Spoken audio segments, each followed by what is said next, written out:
Bonjour chers apprenants de Londo Academy. Mon nom est Michel Nyan. Nous avons le privilège de revenir un peu au cours de cette deuxième vidéo consacrée à l'étude des propriétés du tissu nerveux sur la notion de conductibilité d'un élément nerveux. Comme promis la dernière fois, nous aurons le privilège de revenir sur un peu de choses à propos de l'étude de la conductibilité. Il y aura la mise en évidence de cette notion de conductibilité et après cela nous aborderons ensemble un peu les conditions d'une conductibilité d'un élément nerveux. Et l'occasion donc est saisie pour vous demander de rester avec nous jusqu'à la fin de cette vidéo pour mieux comprendre les notions de propriété de ce tissu nerveux. Alors pour commencer donc, ce petit schéma permet de représenter un peu un dispositif permettant de mettre en évidence la notion de conductibilité d'un nerf ou d'une fibre nerveuse, que je résume en parlant d'éléments nerveux. Alors, si vous avez un nerf ou une fibre nerveuse, il suffit d'avoir deux séries d'électrodes. D'une part, des électrodes excitatrices, permettant donc d'appliquer votre stimulus plutôt, et une autre série d'électrodes considérées comme des électrodes réceptrices, relié à un appareil d'enregistrement comme un oscilloscope. Évidemment, l'oscilloscope vous permettra d'illustrer tous les phénomènes qui passeront par l'intermédiaire de ce nerf-là. Alors, de sorte donc que si vous avez un nerf et que vous respectez les conditions d'excitabilité, comme nous l'avons déjà vu lors de notre première séquence, respectez les conditions d'excitabilité, notamment relatives à l'aréobase, relatives au temps utile, alors votre excitation permettra quelque temps après d'enregistrer au niveau des électrodes réceptrices situées à quelques encablures de ces électrodes excitatrices. Vous allez enregistrer un phénomène qui se traduira par ce tracé encore connu sous le nom de potentiel d'action, évidemment, qui peut être monophasique comme qui peut être diphasique selon les montages réalisés.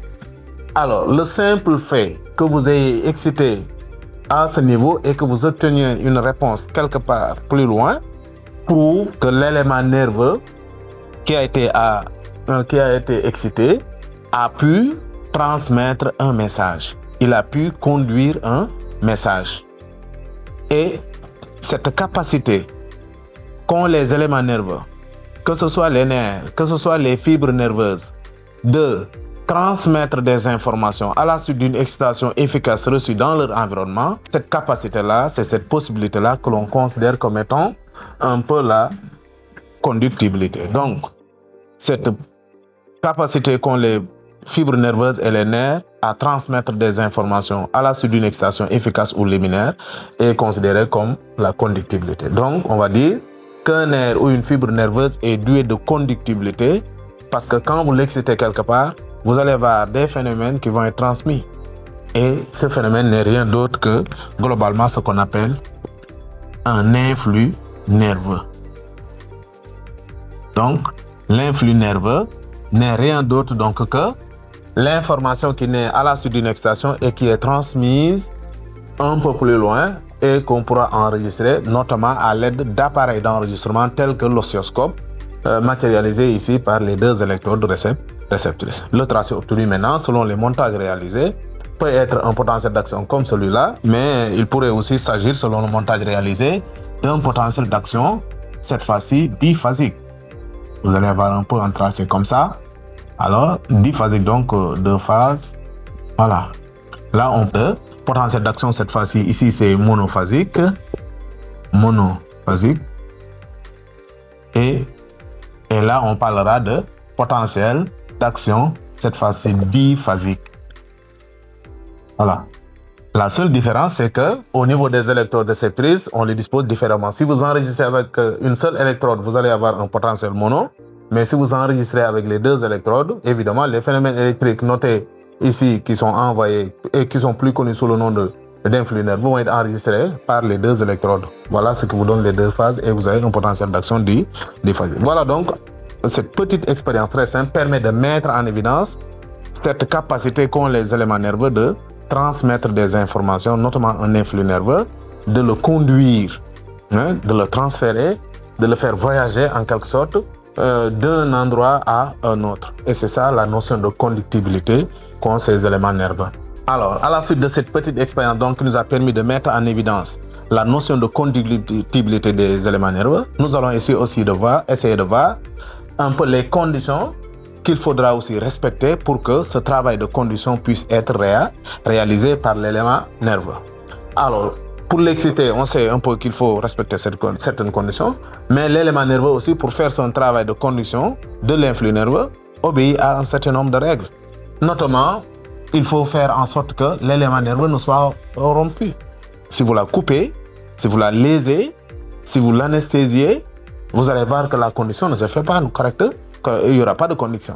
Donc, pour que l'élément nerveux puisse conduire un influx nerveux, il faut d'abord qu'il soit intègre.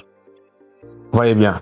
Alors, l'élément nerveux, le nerf ou la fibre nerveuse, pour parler généralement, travaille comme tout organe et a besoin de respecter certaines conditions, notamment des conditions énergétiques. Et pour ça, ils ont besoin de l'oxygène. Donc, le milieu doit être oxygéné. Le milieu doit être oxygéné. Si vous avez un nerf dans un milieu non oxygéné, en absence d'oxygène, donc le travail de conduction ne peut pas se faire non plus. Vous voyez bien, donc non seulement le nerf doit être, ou la fibre nerveuse doit être intègre, donc pas de lésion, pas de section. Vous voyez bien, il ne doit pas être anesthésié par exemple. Il doit être dans un milieu avec une bonne température. Mais en plus de ça, il faut aussi que le milieu soit oxygéné. Quand vous respectez toutes ces conditions maintenant, alors il suffit de porter une excitation et dans les instants qui suivent, vous allez noter au niveau de votre appareil d'enregistrement ou même au niveau du muscle qui est solidaire à ce élément nerveux, vous allez avoir une réponse, ce qui prouve que l'excitation portée ici a fait naître un élément qui a été envoyé et enregistré. Et sur ce, nous vous remercions et vous demandons un peu de relire entièrement pour avoir un peu une suite dans les idées à propos des tissus nerveux et de leurs propriétés. Sur ce, nous vous remercions.